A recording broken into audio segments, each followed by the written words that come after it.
Live from New Delhi, you're watching the India News Hour, India's voice to the world. I'm Lipakshi Khurana, coming up in the next hour.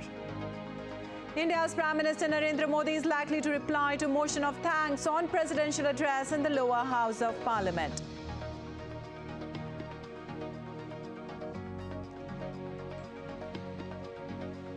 Deputy Prime Minister of Fiji, Prasar, arrives in New Delhi on a week-long visit. Will meet India's External Affairs Minister, Dr. S. Shankar. United States vows further action after 3 days of strikes against Iran-backed Malaysia in the West Asia, hit targets in Iraq, Syria in response to Jordan attack. And FIFA announces fixtures of 2026 World Cup tournament being co-hosted by USA, Canada and Mexico. Final will be played in New Jersey.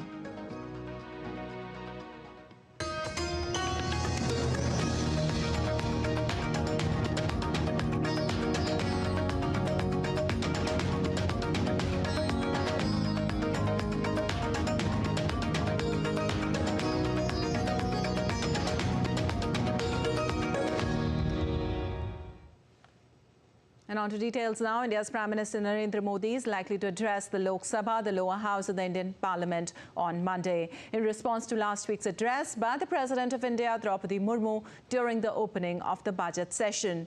With the general elections to elect the next Indian government around the corner, PM Modi's statement in the Parliament in response to the discussion on the motion of thanks on the President's address is expected to be a significant one. He's likely to talk about the various steps taken by BJP-led NDA government led by him in various sectors including social, infrastructure and economic development. President Murmu had addressed a joint session comprising the two houses of parliament at the beginning of the session on Wednesday, and a discussion on the motion of thanks has been on in both the Lok Sabha and the Rajya Sabha, the upper house of parliament, since then.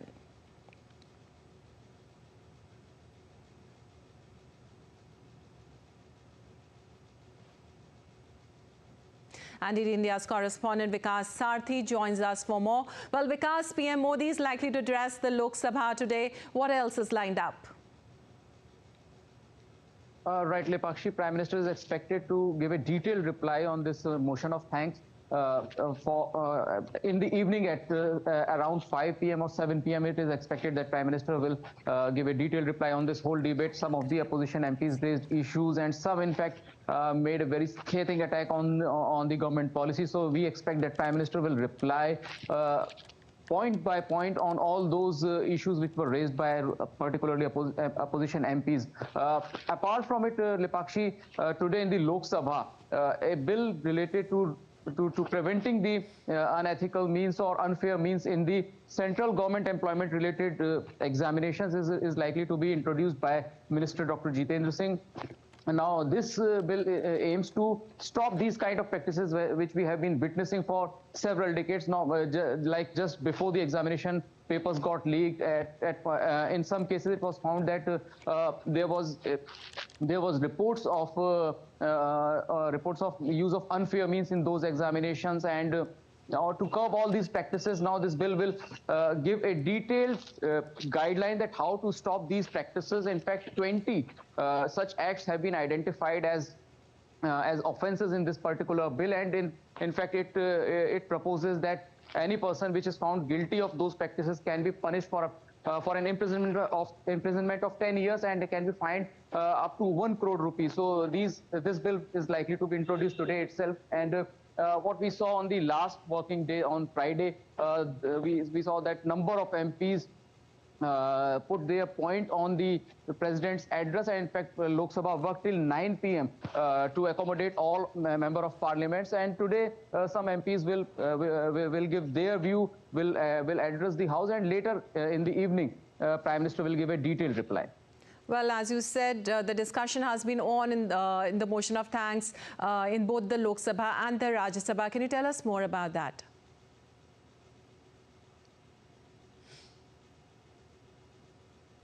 Right, Lipakshi. So a number of member of parliaments from the government side, from the BJP party and the opposition MPs spoke on Friday, and we expect that some of the MPs which were left on Friday will speak today. As we saw that at some point in time, ministers also intervened that whatever opposition MPs are stating about the state of the economy or India's diplomacy are incorrect and are biased. And in fact, a number of MPs gave figures and outcomes of their ministries in the past 5 years, and some data related to the Modi government's performance in the last decade, in last decades, which related to the promoting startups in India, creating an environment for ease of doing business, ease of living. All these things were discussed by the Treasury MPs, Treasury bench MPs, and the opposition MPs were of the view that still there are some areas where government has not given that much funds or that much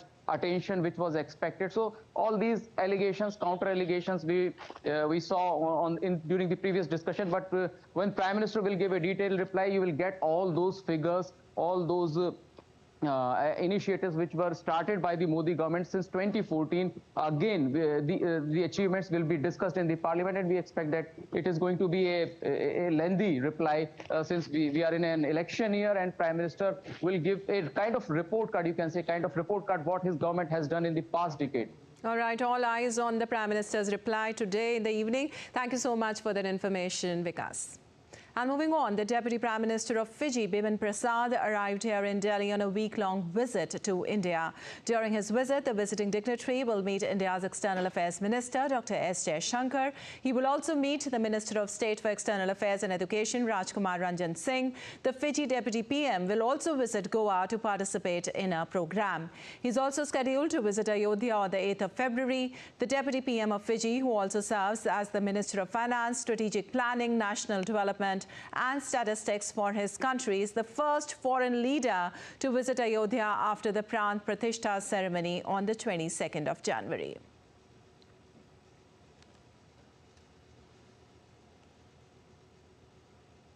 And the Commonwealth Attorneys and Solicitor General Conference concluded in New Delhi on Sunday. It covered diverse themes of legal education and justice delivery system, which aims to address collective global concerns. Jessica Taneja has more details.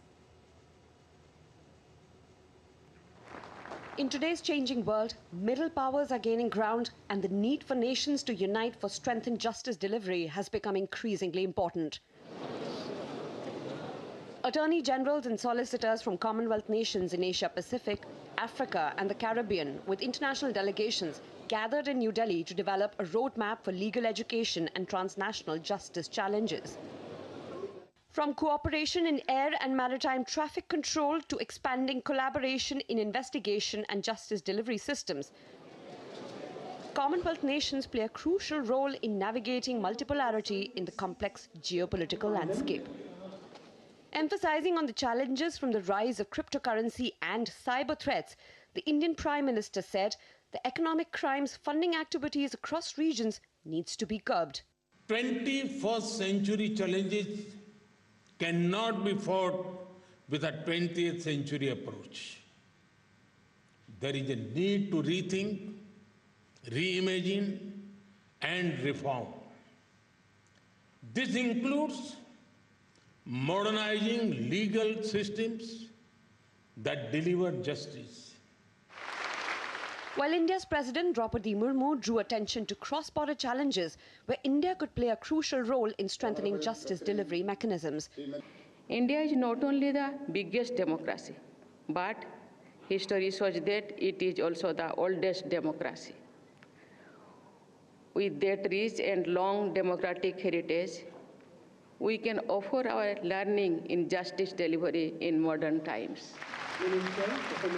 Meanwhile, India's Minister for Home Affairs, Amit Shah, ensured that India will continue to foster collaborations that aim to build accessible, affordable and accountable justice delivery systems. Justice की पूरी system में 3A यानी accessible, affordable और accountable ये बनाना बहुत जरूरी है और ये तीनों के लिए मैक्सिमम उपयोग हमने टेक्नोलॉजी का करना चाहिए. इसका मेरा मानना है इससे बहुत सरलता होगी. While global collaboration and trust building is key to addressing diverse cross-border challenges to justice delivery, Commonwealth nations are hopeful that bringing together legal luminaries, scholars and practitioners will help translate visionary ideas into tangible actions in the near future. Jessica Taneja for DD India. While presenting a bouquet of developmental projects for the northeastern state of Assam, India's Prime Minister Narendra Modi laid out the blueprint for a developed India by 2047. DD India's Vishal Baristo reports from Guwahati. Civilizations and countries who do not preserve their heritage can never develop. Addressing a public meeting in Guwahati, Prime Minister Modi laid emphasis on spiritual faith and heritage and presented projects worth Rs 11,600 crore for Assam. पिछले 10 वर्षों में हमारी सरकार ने यहाँ विकास पर होने वाले खर्च को 4 गुना बढ़ाया है। 2014 के बाद रेलवे ट्रैक की लंबाई 1900 किलोमीटर से ज्यादा बढ़ाई गई। पिछले 10 वर्षों में ही हमने 6000 किलोमीटर के नए नेशनल हाईवे बनाए हैं।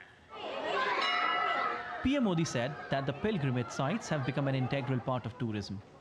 And in such a situation, Kamakhya Temple of Assam will also attract devotees from all around the world. हमारे तीर्थ, हमारे मंदिर, हमारी आस्था के स्थान, ये सिर्फ दर्शन करने की ही स्थली है ऐसा नहीं है। ये हजारों वर्षों की हमारी सभ्यता की यात्रा की अमिट निशानियां हैं। बीते 10 वर्षों में अब भारत में स्थितियां बदल गई है। PM Modi declared that after proving housing for the poor and tap drinking water for every household, his government is now committed towards zero electricity bill. In the recent budget announced just before the upcoming general elections in the country, the finance minister laid special focus of rooftop solar energy. Emphasizing on the development of infrastructure, PM Modi said that his government will spend more money on the development of the Northeast in the next 1 year than the amount spent by the UPA government on the Northeast in 10 years. PM's speech seemed to captivate the hearts of people of Assam. Each and every word of Prime Minister was so inspiring, and you know, the Prime Minister is the only person who has looked for the Northeast, which has been neglected by other government. Modi ji has definitely taken Assam specifically to great heights, representing our culture, representing our weaving styles that holds our pride from the ancient times. The Prime Minister, while addressing a large crowd in Guwahati, presented a bouquet of 11,600 crore development projects for the state. With cameraman Anand Kashyap in Guwahati, this is Vishal Baristo for DD India. And still to come on DD India News Hour. All India Survey of Higher Education highlighted a surge in student enrollment in higher educational institutions.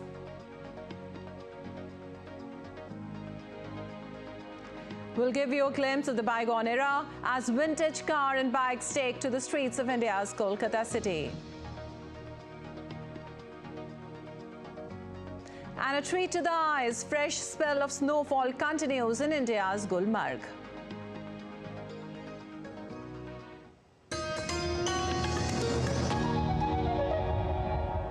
In a world that never stops, where information shapes our reality, one app stands out, helps you stay ahead of time. Introducing the DD India app, your gateway to a world of news right at your fingertips. Your most trusted source of news goes global, goes digital. Explore a world of options, top stories, live updates, in-depth analysis, and more. Stay informed wherever you are. Real-time alerts keep you ahead of the curve always. The DD India app, connecting you to the world, one story at a time. Download now and explore the world of knowledge, insights, and authentic information.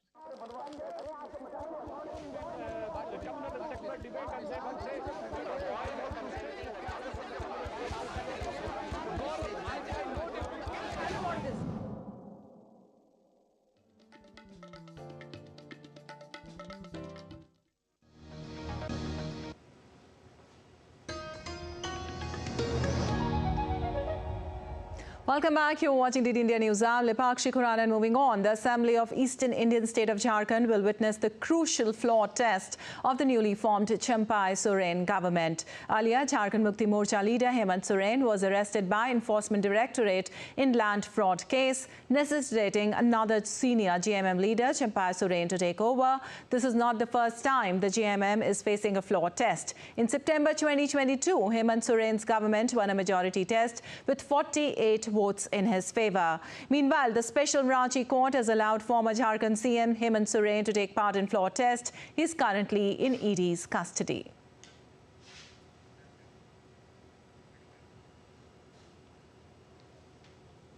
And the findings from the All India Survey of Higher Education released recently highlighted a surge in student enrollment in higher education. Notably, here has been a substantial increase in the participation of women in higher education. As a report by DD India's correspondent Kriti Vadhera.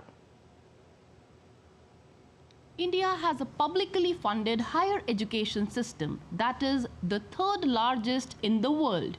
The released findings of the All India Survey of Higher Education revealed a current enrollment of 43 million students in higher education institutes.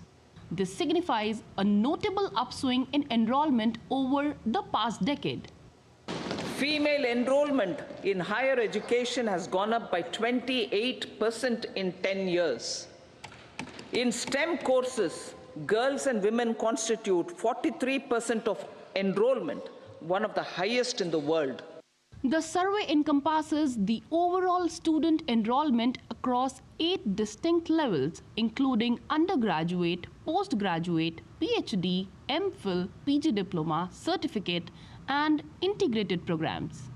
There is a basic change. That is, the students are now thinking of the job market immediately. They are thinking of research. They are thinking of innovation. And at the same time, it is just not that. They have the option to work at the global level. We are into the path of research and innovations. And in India also, a lot of innovations and research are in force. Female enrollment surpasses male enrollment, showcasing a consistent rise in the number of women enrolled in higher educational institutions. The most remarkable advancement is evident at the PhD level.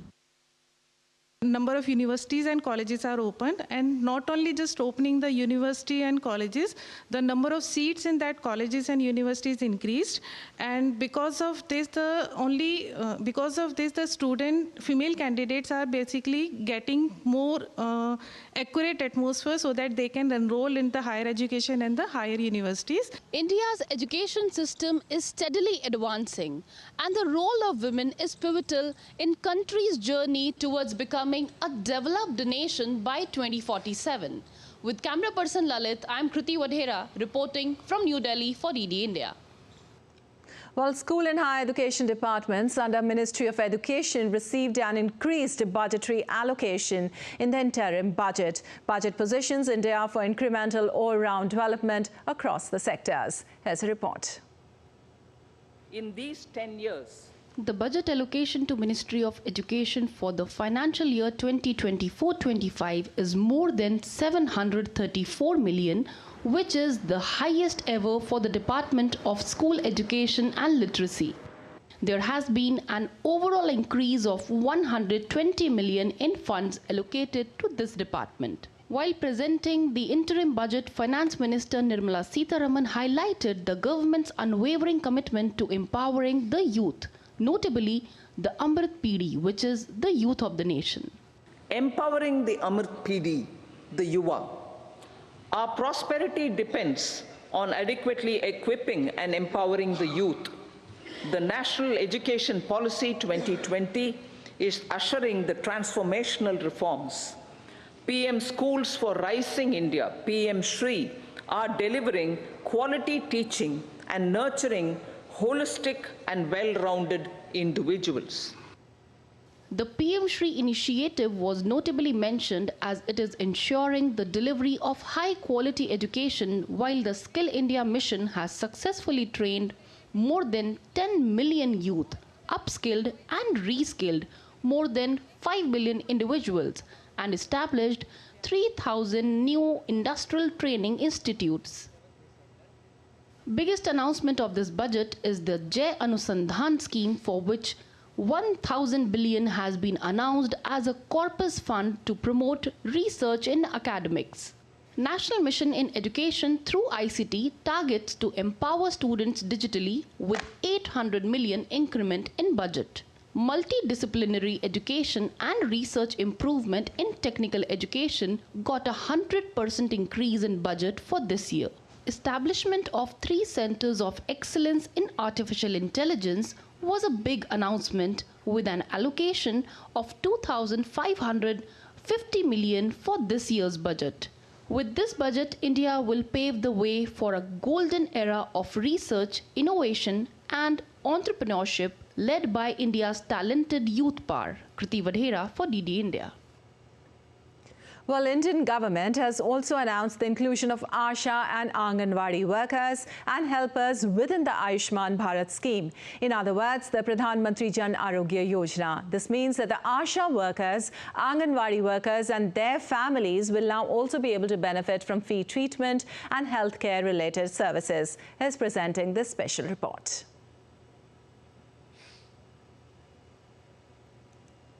The hope of connecting every household in every village to health facilities, as well as the health of Anganwadi workers and their families, will now be the responsibility of the government. In the interim budget, the Modi government announced a big gift to these Hope and Anganwadi workers. Apart from making others Ayushman cards, these workers will now have their own Ayushman card. This announcement has brought waves of happiness among Hope and Anganwadi workers and helpers throughout the country. We are very grateful to Prime Minister Modi for providing us with free treatment under the Ayushman Bharat scheme. I thank Prime Minister Modi for providing us with free insurance up to 5 lakhs under the Ayushman Bharat scheme. All the ASHA workers are very happy about this. Modi ji's Ayushman card plan has been very good for our Anganwadi workers and helpers. It is very good for our poor families, especially for the Anganwadi sisters, as it will enable them to get treatment in good hospitals for diseases. So far, we were traveling to villages and providing convenience to others. But now, all ASHA workers being provided Ayushman cards by our Prime Minister. We are thankful to him. Within this announcement, more than 10 million ASHA workers and more than 25 million Anganwadi workers and helpers have now come under the Ayushman Bharat scheme. These people will now be able to take advantage of the free treatment and medical facilities. On this, the Secretary of the Ministry of Women and Child Development, Indivar Pandey, said that including ASHA and Anganwadi workers in the Ayushman Bharat scheme will increase their morale and that this will benefit more than 125 million people. You will see that there are 25 lakh Anganwadi workers and most of them mostly live in villages with joint families. So if we consider a family size of 6, then nearly 1.5 crore people will benefit from this. It will directly benefit them and provide them with the insurance which is beneficial. Poor people are no longer deprived of treatment due to lack of money. For this, PM Modi started the world's largest health insurance scheme, the Ayushman Bharat Yojana, also known as the Prime Minister's Jan Arogya Yojana, in 2018. Under this, more than 50 million poor people are provided free treatment of up to 5 lakh rupees every year. It has also been ensured that transgender people are guaranteed free treatment under the Ayushman Bharat Yojana. Under the Prime Minister's Jan Arogya Yojana, more than 300 million Ayushman cards have been issued so far, and more than 67 million people have received free treatment. This has resulted in saving 1 lakh crore rupees for poor families. About 2,000 health packages are included in the scheme, with 27 different special packages. So far, more than 27,000 private and government hospitals have been tied up with the scheme. In total, 48% of the beneficiaries are women. Speaking of diseases, the disease with the most benefit is kidney disease, followed by hemodialysis, treatment for cataracts, women's disease, heart disease, cancer, orthopedic disease, and bone-related treatments. The biggest benefit of the scheme is its portability, meaning that if your card is made in one state, you can also get treatment in panel hospitals in another state. Bureau Report, DD India. And weather updates now from across India. Indian Meteorological Department has predicted the snowfall will continue in hilly areas, while plain areas of northwest India will receive rainfall for the next 48 hours. It also forecasted that the weather in Jammu and Kashmir and Himachal Pradesh will be mainly dry from the 7th of this month. Well, fresh spell of snowfall blankets Kashmir's Gulmarg on Sunday as it records minus 10.6 degree temperatures. The snow-laden trees and glistening slopes added charm to the destination, creating a picturesque scene for the tourist. Notably, Gulmarg is one of the most incredible tourist destinations, famous for its eye-catching view during the snowfall season. As tourists enjoy the snowfall in Srinagar, authorities up north have issued avalanche alerts across 8 districts for Monday and urged people to stay indoors. Also, Mughal Road in the Poonch district of India's Jammu and Kashmir closed on Sunday after heavy snowfall in the region. Thick cover of white was also seen in the Pir Panjal range.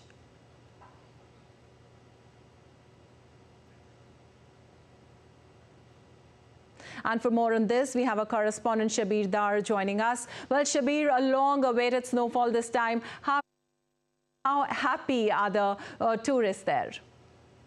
Yes, Kashmir is finally, under the cover of white snow. As you know, as well said, that this snow this time has come after a long dry spell.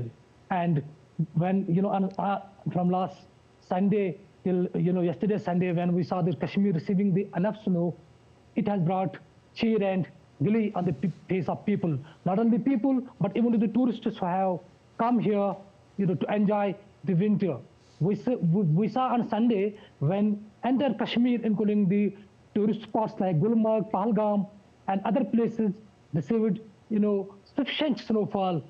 Youngsters and children were seen, enjoying the snow, making snowmen, sliding on the snow surfaces, and even at places, youngsters came out to play football in the snow. This shows how much enthusiasm and how much happiness this snowfall has brought to the people and the tourists alike. All right, Shabir. Yes. Also, there is an avalanche alert in the valley. How prepared are the authorities for it? Yeah, as we see that on Sunday, we received moderate snowfall in the plains, but heavy snowfall in the upper and hilly areas of the Kashmir Valley. And when there is heavy snowfall in the upper reaches, authorities issues avalanche warnings because it triggers avalanche in the hilly areas. So eventually the authorities issued the avalanche warning, urging people to not make unnecessary movements in the hilly areas where there is a possibility of triggering the avalanche. So people have been advised to follow the advisories, keep the authorities informed if they have to make any move towards the upper areas, especially in like in the areas like Mughal Road and some areas of the National Highway where the possibility of avalanche remains when there is snow. So people have been urged by the authorities to keep a watch and get information before they go for any movement. Yes. All right. Thank you so much, Shabir, for that information from Srinagar. And now let's take a look at other stories making news today. India's National Centre for Seismology has reported that the East Garo Hills in the northeastern Indian state of Meghalaya experienced an earthquake measuring 3.5 on the Richter scale on Sunday. The streets of Kolkata in the Indian state of West Bengal played host to a spectacular event as the much-anticipated vintage car rally of 2024 unfolded with grandeur. The rally brought together a splendid array of classic automobiles, each steeped in its own unique history and charm. And still to come on DD India News Hour. US Senate unveils bipartisan bill to tighten border security, aids Ukraine and Israel. Maldives President Muizu to deliver his address at the first parliament sitting of 2024. The main opposition parties boycott the address. This year, women are expected to dominate the Grammy Awards. We'll give you the details ahead.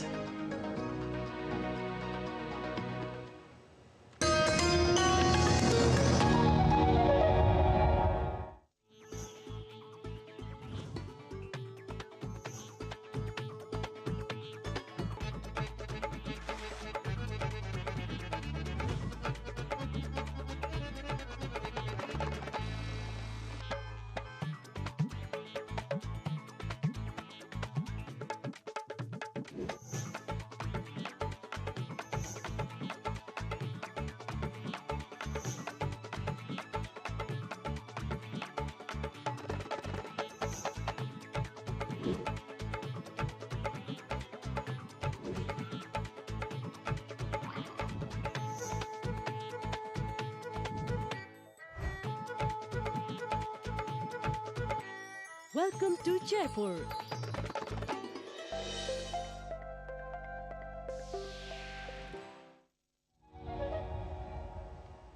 Welcome back. You're watching DD India News. I'm Lipakshi Kuran, and time now for a quick recap of the headlines. India's Prime Minister Narendra Modi is likely to reply to motion of thanks on presidential address in the lower house of parliament.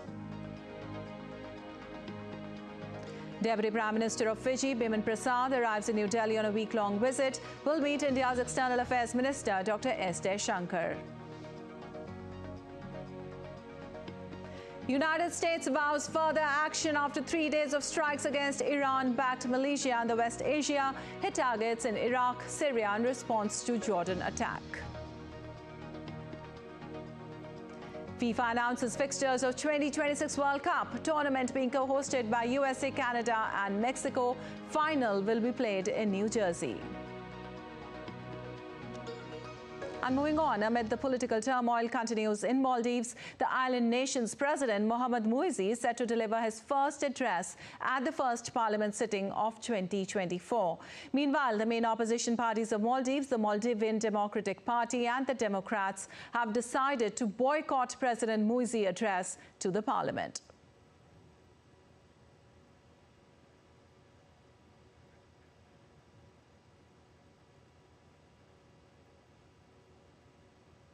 And for more, we have our correspondent, Dr. Ahmed Muyin Faruqi, joining us.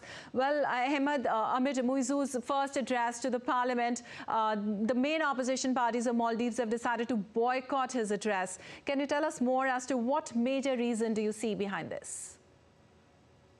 Lepakshi, good morning. You see, the opposition parties, the Maldivian Democratic Party and the Democrats, they had come together against the Muizu government's decisions with regard to the stand they had taken against India. And they had discussions between them, and they thought the stance that Maldives government is taking as of now is not in the best interests with regard to the Maldives in itself for its future, because India has been a long-standing, close ally and a close partner for Maldives. However, what we had seen also was that on January 29th and 30th, when the Majlis, the Parliament of Maldives, had to vote on the approval of the cabinet of Muizu's government, it was decided by the opposition parties that a few members of the cabinet would not be given the approval. And there was a huge chaos in the Majlis, and that led to the parliamentarians, the members of the parliament falling within that ruckus which emanated on that particular day. And the opposition parties have now come forward and said that this is something which is unbecoming with regard to any of the members of the ruling alliance. And that has brought down the level and the stature of Majlis. And they believe that this is something that has happened for the first time ever, and it does not reflect the democratic ethos that Maldives believes in. And this is one of the reasons why they have quoted saying that they would not be participating in the presidential address of President Muizzu. While at the same time, the Democrats have mentioned that the three members for whom the approval was not given, they were renominated as ministers, and they have also been invited for the presidential address. And this is something which is unconstitutional, is what the Democrats believe. So overall, it seems that the opposition has come together, united. Meanwhile, they have also been planning to introduce the impeachment motion against the president. And this rift, this schism that exists between the Majlis as well as the other, the ruling alliance, it continues to divide between the Maldivian parliament. Right. Also, Ahmed, concerns over stability and security in the Indian Ocean have risen over Maldivian government's recent announcement permitting a Chinese ship to dock at a Maldivian port. Lepakshi, you see, India has always talked about security and growth for all in the region through its Sagar outlook. And accordingly, through its neighborhood first policy, has been impressing upon the neighbors in the Indian Ocean region that the maritime safety and security is of prime concern with regard to the entire region. India has been saying that a safe IOR is something which is important for all the economies. However, the Chinese research vessels which keep visiting the Indian Ocean region, they have capability of dual purpose use. The data that they would collect can be utilized for military purposes also. And this is something which India has always been talking about and has been impressing upon its development partners. Sri Lanka, on the other hand, understood the consequences and had imposed a one-year moratorium on any foreign vessel to come into the exclusive economic zones of Sri Lanka or to dock at any of its ports. And that has started in late December last year. But at the other end, we see that Maldives has given the permission to Xiang Yong Hong 03 that will soon be reaching probably in a few days' time to Maldives ports. And this is something that's quite surprising that a Chinese ship has come here all the way and it's planning some sort of a research. While that's something which is completely not required in the first place in the region. That's something of a concern for now. Right. Thank you so much, Ahmed, for joining us and giving us that information from there. And moving on, the United States has vowed further action after 3 days of strikes against Iran-backed militia in the West Asia. The White House National Security Advisor Jack Sullivan, in an interview on Sunday, said the U.S. is planning more steps in its response to the attack in Jordan, which killed 3 U.S. troops a week ago. He said Friday's strikes on Iran-backed targets in Iraq and Syria were just the beginning of the U.S. response. He, however, has declined to rule out hitting targets inside Iran. Also, the United States and Britain unleashed attacks against 36 Houthi targets in Yemen a day after the U.S. military hit Tehran-backed groups in Iraq and Syria in retaliation for a deadly attack on U.S. troops in Jordan. DD India's Hick Harper reports from Washington. The White House is clear that there will be a continuation of its strategy to strike targets in the Middle East. We've now seen 3 days of action from the US, targeting positions in Iraq and Syria on Friday, targeting the Houthi rebels in Yemen on Saturday, and also taking down a Houthi missile that was fired towards US naval ships and also merchant vessels in the Red Sea on Sunday. The US has warned that more action is expected. We heard from the White House National Security Advisor Jake Sullivan. He spent much of Sunday doing the rounds of US cable news networks, speaking about what the United States has done in recent days, defending that position, but also warning that there is more to come. He said there would be further action, that there would be more steps to come, and also saying that that meant there would be additional strikes. But he wouldn't be drawn drawn on when they could take place or exactly where they could take place. And he didn't rule out the potential of striking targets within Iran. So far, the US has targeted Iran-backed militia in Iraq, in Syria, in Yemen, but hasn't selected targets on Iranian soil. It seems it's avoiding that to not produce the possibility of escalating and broadening this conflict even further. But Jake Sullivan did have a warning for Tehran, saying if they chose to respond directly to the United States, they would be met with a swift and forceful response from Washington. He also could not yet confirm the extent of the damage that the US had caused in those airstrikes on Iraq and Syria. He said Central Command was still assessing exactly what had taken place and what capabilities had been reduced. The message, though, is clear from the White House. What we've seen over the last few days is just a precursor, and more strikes will be coming. Nick Harper in Washington, reporting for DD India. All right, the UN Security Council is going to hold an emergency meeting on Monday regarding the US strikes in Iraq and Syria. The meeting has been requested by Russia after accusing the US of intentionally aggravating the situation in the West Asia. The strikes were launched in retaliation for the death of 3 American soldiers. Meanwhile, U.S. Secretary of State Antony Blinken has departed on a visit to the West Asia. This will be Blinken's 5th trip of the West Asia since the conflict began Prime Minister in Israel and Hamas on October 7th last year. The top U.S. diplomat will travel to Saudi Arabia, Egypt, Qatar, Israel and the West Bank. State Department spokesperson Matthew Miller in a statement said the secretary will continue diplomatic efforts to reach an agreement that secures the release of all remaining hostages and includes a humanitarian pause that will allow for sustained increased delivery of humanitarian assistance to civilians in Gaza. And updates now, Russia-Ukraine war. President Volodymyr Zelensky visited Ukrainian troops on the southeastern front and handed out medals on Sunday. Zelensky visited the Ukrainian military's forward positions near the village of Robotyne, which is located almost on the battle line.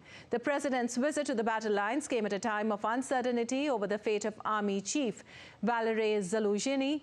Zaluzhny has clashed with Zelensky over a range of issues. Further, Zelensky is also considering replacing several high-ranking officials and not just in the military to determine who is to lead the country.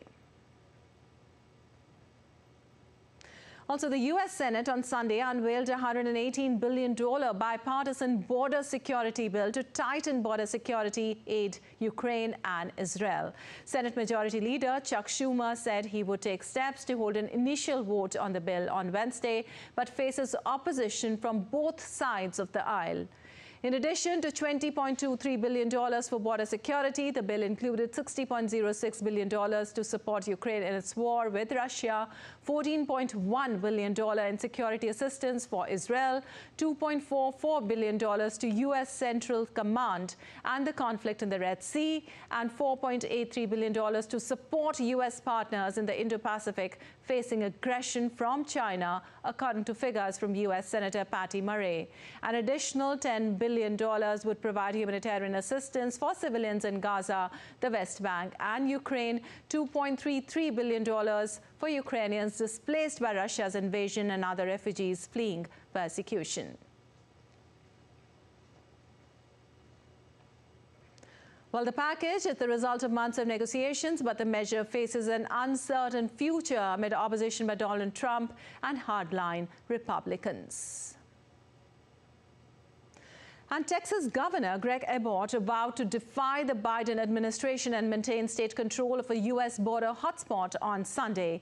He was joined by fellow Republican governors from 13 other states. The Biden administration has maintained that border control falls strictly under federal jurisdiction, but Abbott has deployed the Texas National Guard at Shelby Park in the border town of Eagle Pass and staged a news conference along with the Republican governors. The governors gathered one day after hundreds of protesters from around the U.S.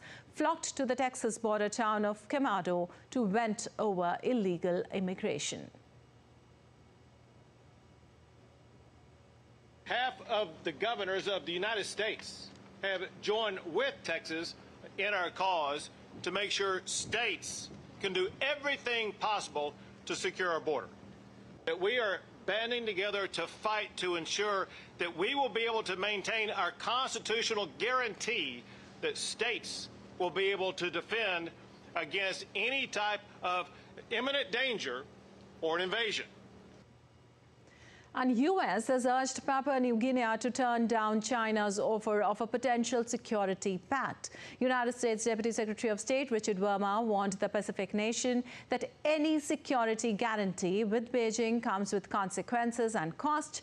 China has offered to assist PNG's police force with training, equipment and surveillance technology. His comments came ahead of an address by PNG Prime Minister James Marape to the Australian Parliament later this week. US Deputy Secretary of State Richard Verma warned about the false promise of authoritarian regimes and said countries in investment arrangements with China have found that it can be a debt trap. There are other options out there, Verma added.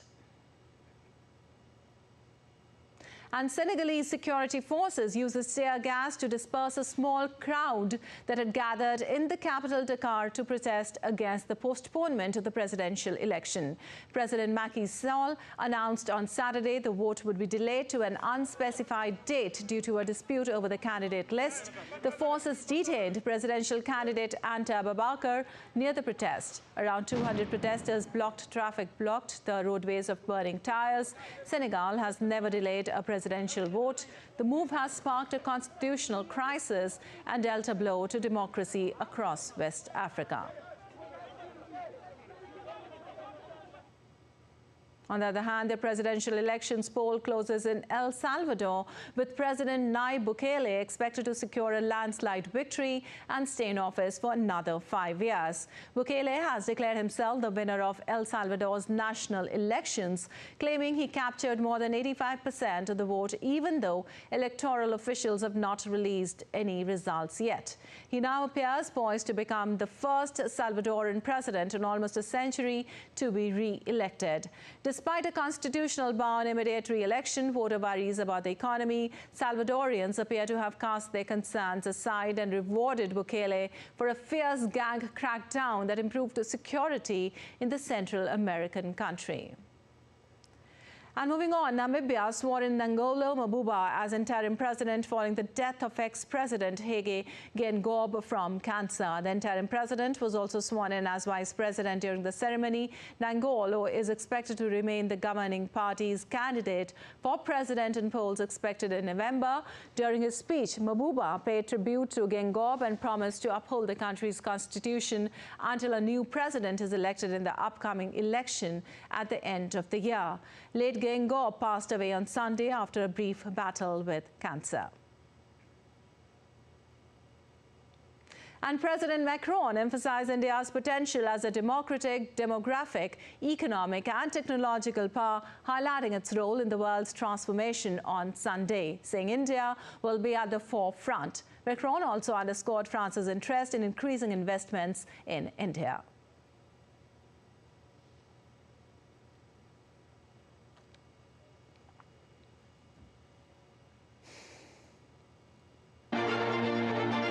Nous avons tout à dire à un pays comme l'Inde.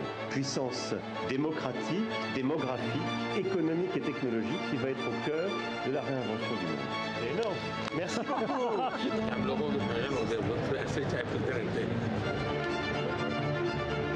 French President Emmanuel Macron is the chief guest. French President Emmanuel Macron has been invited as the chief guest at this year's Republic Day parade.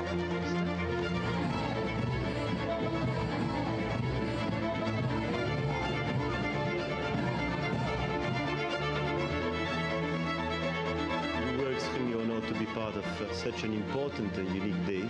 This is in our memories forever.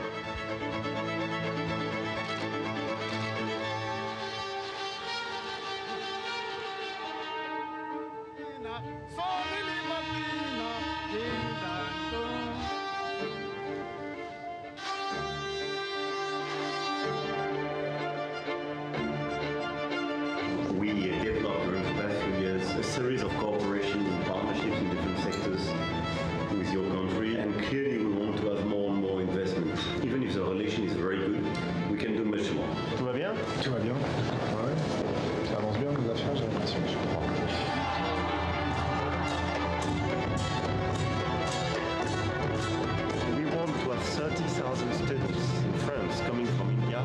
by 2030.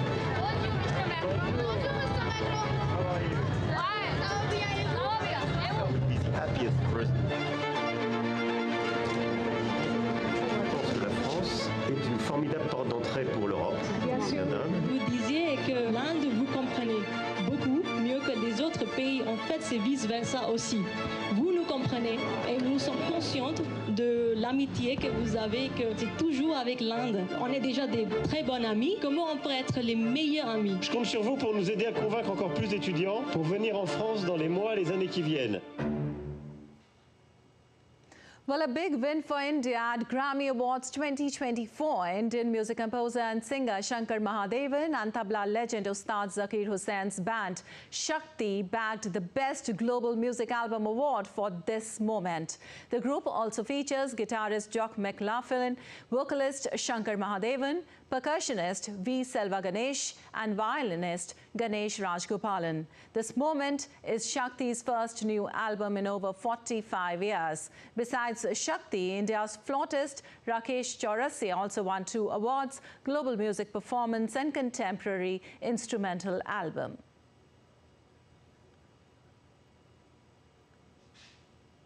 On to business news now. Week's opening sessions are witnessing mixed sessions in the Asian markets in early trade on today. The Asia Dow is up by 0.14%. And Japan's Nikkei 225 is also trading in green, up by 0.55%. But Hong Kong's Hang Seng Index is trading down along with and the benchmark Chinese index Shanghai Composite as well as Korea's Kospi.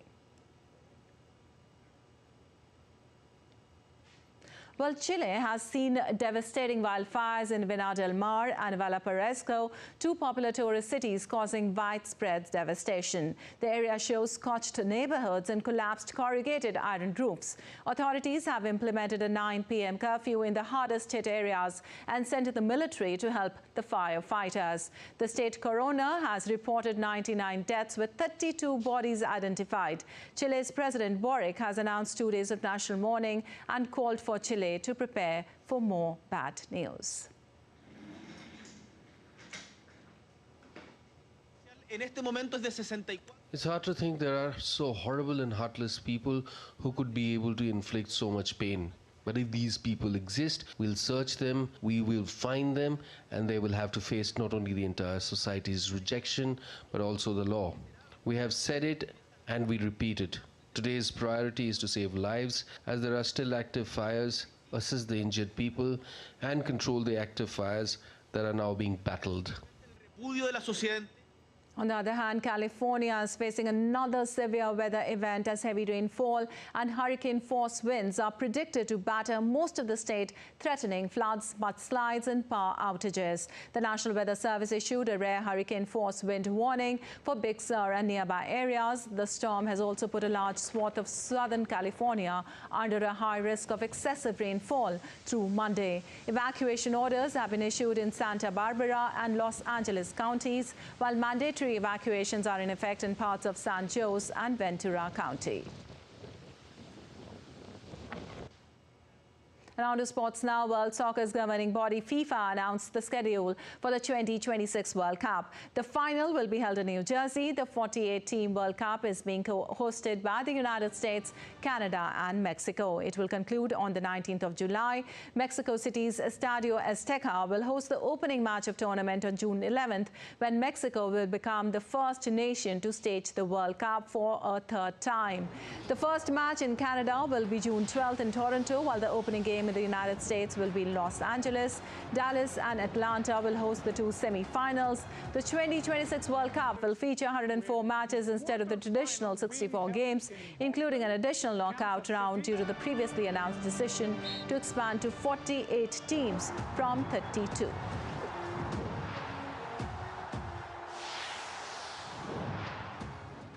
And in cricket, India will look for early breakthroughs as the hosts face England on the day 4 of the second test in Visakhapatnam.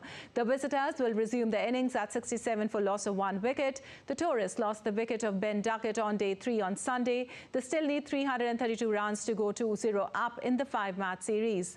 Earlier, India has set England a victory target of 399. Shubman Gill top scored with 104, while Akshar Patel contributed 45. Well, the Copenhagen Light Festival, an annual event, features art installations, sculptures and projections to illuminate the city until February 25th. Artists from Denmark and around the world have participated, and visitors can participate in walking and cycling tours focusing on different themes. The festival began on the 2nd of February and will continue until the 25th of February.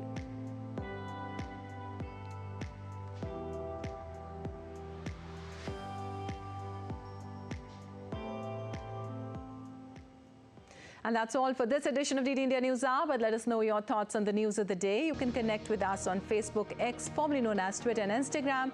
We'll be back with more news as it breaks here on DD India. I'm Lipakshi Khurana. From all of us here in Delhi, thanks for watching DD India News Hour.